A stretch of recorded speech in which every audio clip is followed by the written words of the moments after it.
Hello, I'm Jeffrey Kirk. Google reviews are important for locally based businesses. In fact, Google reviews are so important that I have a complete webinar showing you how to adjust your online business presence so you can get as many good quality reviews as possible. I hope you click the webinar link below and join me for an upcoming event. It's free. In the meantime, let me share with you a question that I often get along with an answer that can help you out. How can my clients give me a review if they don't have a Google account? I have several different answers to this question depending on how it's being asked. Sometimes the question is general, like the one I just shared with you, and sometimes it's more of a problem statement like, I have clients who want to give me reviews but they don't have a Google account. Or it could be more specific like, a client said he tried to give me a review but Google wouldn't let him because he doesn't have a Google account. In the more general cases, my answer is that most people already have a Google account, they just might not know it. For example, most people with an Android-based phone already have a Google account because it helps them take advantage of some of the features on their phone. They may have set this up when they got their phone but haven't thought about it since. Anyone who has ever used a Google app of any kind, such as Google Analytics or Gmail, those people already have Google accounts. In fact, Gmail is the easiest because the Gmail address itself is the account name. But for those who really have never created a Google account, for example, iPhone users, or maybe they've lost track of their account details, there's still an easy way for them to leave a Google review. Now it's easy, it's just not obvious. So that's what I'm going to show you in this video. Now let's go to my computer so I can show you the details. Okay, here I am at Google. Now let's say I'm one of your clients and I want to leave a Google review for your business. What am I going to do? Well, typically I'd search for your business by name and then I'd look for the reviews section so I could leave a review. But in this case, I don't know your business. So instead, I'm going to pretend that I recently visited Crush Wine Bar with some friends and I want to leave a Google review about our experience. So we had a great time and I want people to know, but I don't have a Google account. So what do? I start off the same way as everyone else. I'm going to come here and I'm going to search for Crush Wine Bar.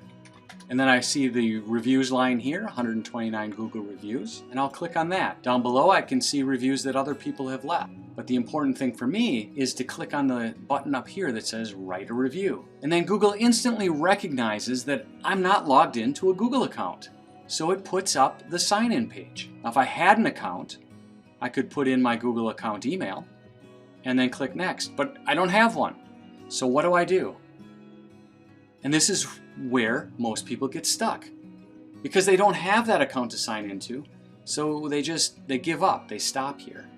And they don't want an account, so they don't think to really click the Create Account button. And that's why I say that the solution is easy, but it's not obvious, because what they really should do is click the Create Account button. And I'll show you why. When they do that, a drop-down menu appears where they can choose For Myself and click on that. And then here's where it gets really interesting.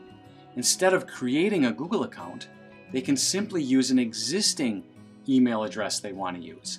So they would come up here and put in their real name, like this. But then in the username at gmail.com, well, if they don't have one and they don't want one, they're certainly not wanting to create a new Gmail account for themselves. So instead, they can click the link right here that says Use my current email address instead. Upon clicking that, now it asks them for their existing email address. Of course, it has to be a real address because Google needs to verify they really are who they say they are. They don't want people anonymously leaving reviews or leaving reviews from fake accounts. So to leave a review, you still have to enter your name and you have to enter a real email address. Your name is what's going to show in the review as the person who left the review. And the email address is going to be used to confirm that you're a real person. So I'll just type one in here so I can get past this spot. See randomemail@randombiz.com. Then you also need to enter a password.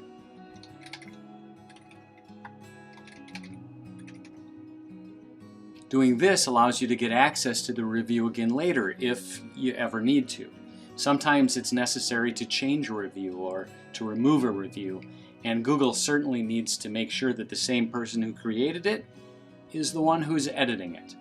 But then once you have all that filled in, you just click the Next button. At that point, Google will send a confirmation email to your email address to make sure it's legitimate, and then just follow the confirmation process to leave a new review. That's all there is to it. However, I'm not clicking on Next because if I were leaving a real review for the Crush Wine Bar, I would want to use my real email account. And this is a fake account, so I cannot even confirm it. And I'm certainly not going to attempt to leave a fake review just for demonstration purposes, but I'm sure you get the idea. The key is to click the Create Account link and then use your current email address. And it makes it all very simple. You now have a process you can tell others about if they want to leave a review but don't have a Google account. Simply send them to this video to learn how. I hope this helps you get more quality reviews, to make sure you get the best reviews, and as many as possible, which is truly important these days. Please join me on an upcoming webinar. I'll show you the steps you need to take. Your business deserves to be seen online. I'll see you again soon, and have a great day.